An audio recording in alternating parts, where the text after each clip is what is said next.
Hi, this is John Watkins. We're here in Stanley, Idaho in late August of 2022, and I'm going to show you a little bit about Stanley. Stanley is in the Sawtooth Wilderness. It's about, I guess, 65, 70 miles north of Ketchum and Sun Valley. It's at the intersection of Highway 21 and Highway 75. That's Idaho Highway 21 and Idaho Highway 75. And it's a pretty cool little mountain town. Let me show you around. This is the Stanley, it's called Town Square. It's a library and supper club, which is a restaurant. Pretty nice restaurant. And it's also where we're staying. They have some condo units they rent out as a hotel. And then here's kind of a look. You can see Stanley is pretty rustic in many respects. A lot of people compare it to Jackson, Wyoming, but I think that's probably not really a very apt comparison. Jackson is far larger and far more developed. Stanley's full-time population is less than 100, but it expands to over thousands in the summer. Let me show you a little bit more about it. So this is the Sawtooth Hotel, which is a hotel and a restaurant. At least when we ate there last year, was really good. And this will show you a little bit about what one of the main streets is like. As you can see, it's pretty rustic. There's a saloon over here.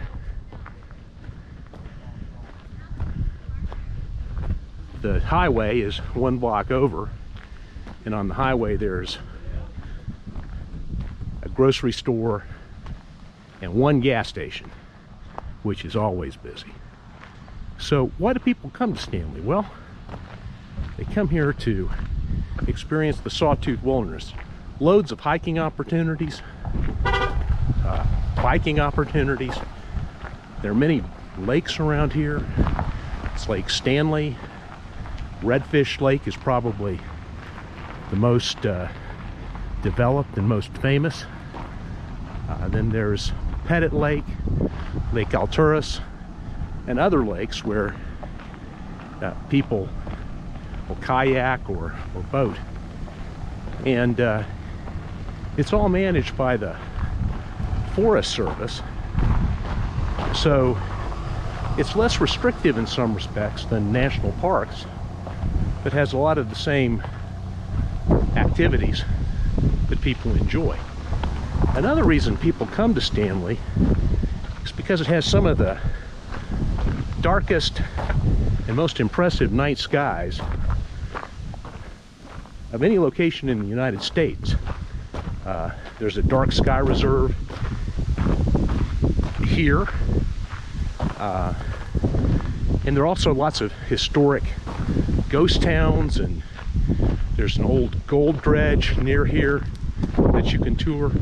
Just a lot of interesting history here, and those are some of the reasons people come here. It's off the beaten path, and that's another reason. Interesting place to come.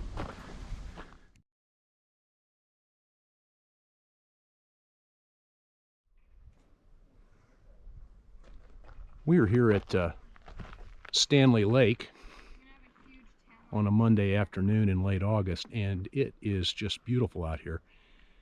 For my money, if you want to get an easy to see close-up view of the part of the Sawtooth Range with a beautiful lake, Stanley Lake's a place to come. It's only 10 minutes outside of Stanley, easy drive, lots of parking. You can park close and you don't have to hike in, so it's very accessible. And it's just a beautiful place. There are a few people out there. There's a boat out there. Some folks just brought in some kayaks. It's pretty empty here on a Monday afternoon.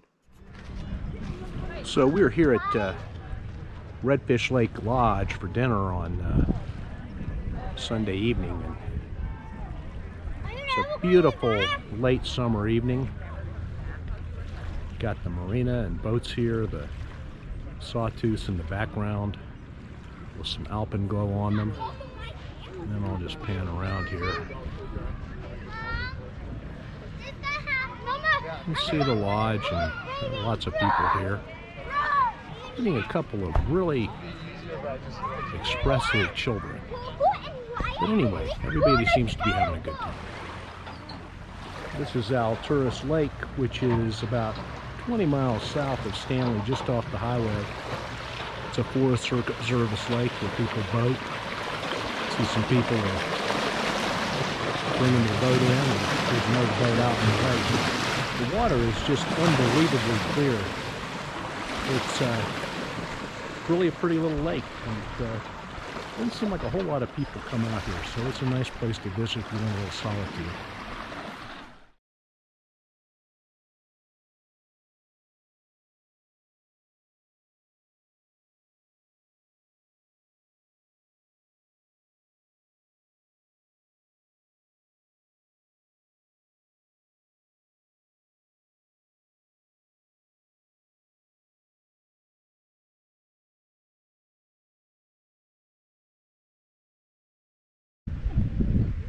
So this is the outside of the Gold Dredge, which is really quite a big, it's really kind of a boat that floats and processes gold.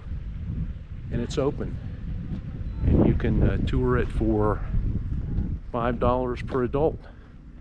And if you're seniors with a senior park pass, you get 50% off, which we did. It's $5, even at full price, well spent. This is the control room. And what's your name? Bill. Bill. His family was involved, it owns a trucking company. They trucked a lot of the materials up here to build the dredge. And he'll tell you if you visit here just an amazing amount of information about the dredge and the history. And he's right at the controls. This is where they would have operated it. It would have the ore would have come up on the buckets that you can see out here over the booms, and then it would go into the trommel and get washed and processed. And the tailings would go out one side, and the gold they caught would be processed into bars. Pretty interesting. We're here at the entrance of Custer City, which is just a mile or two north of the Yankee Fork Gold Dredge. And it is a city that flourished until about, in the 1870s until about 1911. Went through a series of booms and busts, and it's where gold and minerals were processed from the surrounding mines. And here's the road into Custer. We'll show you Custer in just a minute. This is the Empire Saloon, which today seems to serve more as a welcome center. This is the McKenzie residence, which is said on the plaque to be one of Custer's finest residences. It's obviously of log cabin construction. Going into the main room, they had a parlor with a rug, which was apparently quite a big deal, and a piano, which I'm sure was a big deal.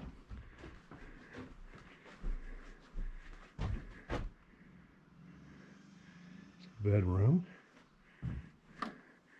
This is a much larger building than you'd think from the front.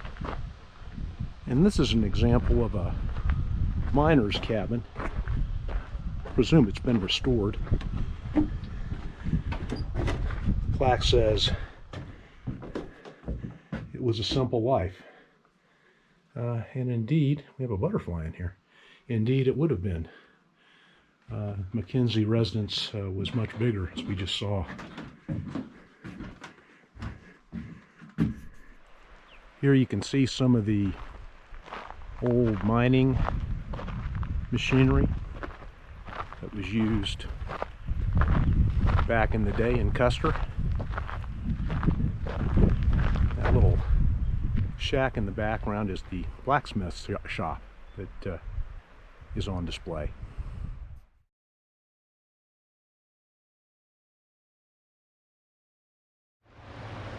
This is a view on late Sunday afternoon from the deck of the Stanley Outfitters, where they sell really good ice cream. Have an ice cream on the deck and watch the Salmon River flow by, and then some cows in a pasture across the way. You might be able to see, they were down here closer, but there's one there. They moved up.